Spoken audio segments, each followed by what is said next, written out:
চট্টগ্রাম আদালতে তোলপাড় ১৯১১ মামলার নথি গায়েব, থানায় জিডি। চট্টগ্রাম থেকে মিজানুর রহমানের পাঠানো তথ্যচিত্রে দেখুন বিস্তারিত। চট্টগ্রাম আদালত পাড়ায় তীব্র সমালোচনার ঝড় উঠেছে গুরুত্বপূর্ণ ১৯১১টি মামলার নথি গায়েবের ঘটনা নিয়ে। এ সকল নথি পাওয়া না গেলে বিচারিক কাজ বাধাগ্রস্ত হওয়ার পাশাপাশি পার পেয়ে যেতে পারেন ওইসব মামলার অপরাধীরা।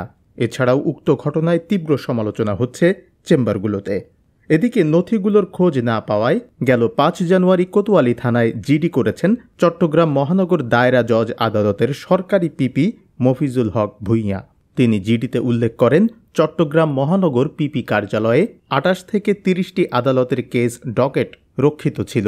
পিপি কার্যালয়ে জায়গা স্বল্পতার কারণে ২০২৩ সালের ২৪ এপ্রিল থেকে পিপি কার্যালয়ের সামনের বারান্দায় প্লাস্টিকের বস্তায় ১৯১১টি মামলার কেস ডকেট পলিথিনে মোড়ানো অবস্থায় রাখা ছিল।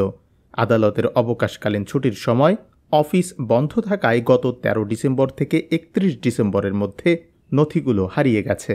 অনেক খোঁজাখুঁজি করেও পাওয়া যায়নি। বিষয়টি থানায় ডায়েরিভুক্ত করে রাখার জন্য আবেদন করা হলো।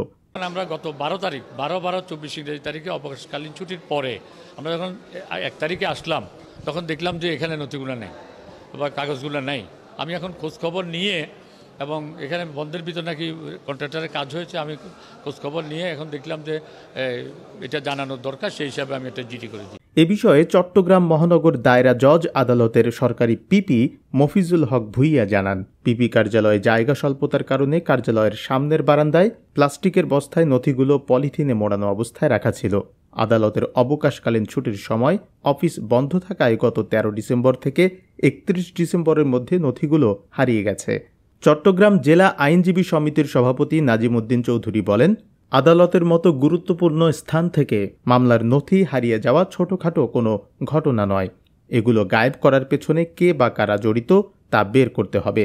আসামিরা মামলা থেকে সুবিধা নেয়ার জন্য এ কাজ করতে পারেন বলে তিনি মনে করেন।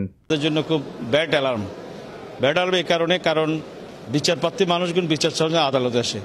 এখন বিচারের সহযোগী সিডি যদি কোর্ট বিল্ডিংয়ের করিডোর থেকে যদি চুরি হয়ে যায়, তাহলে আমাদের জন্য এটা দুদিকে হতে পারে। আমি বলতে পারবো না এইভাবে, তবে এটা চুরিও হতে পারে, নেহায় চুরিও হতে পারে, অথবা এই সিডির সাথে যারা আসামি হিসেবে থাকতে পারে তারাও তাদের কোনো ষড়যন্ত্রের অংশ হিসেবে এটা করতে পারে বলে আমার বিশ্বাস।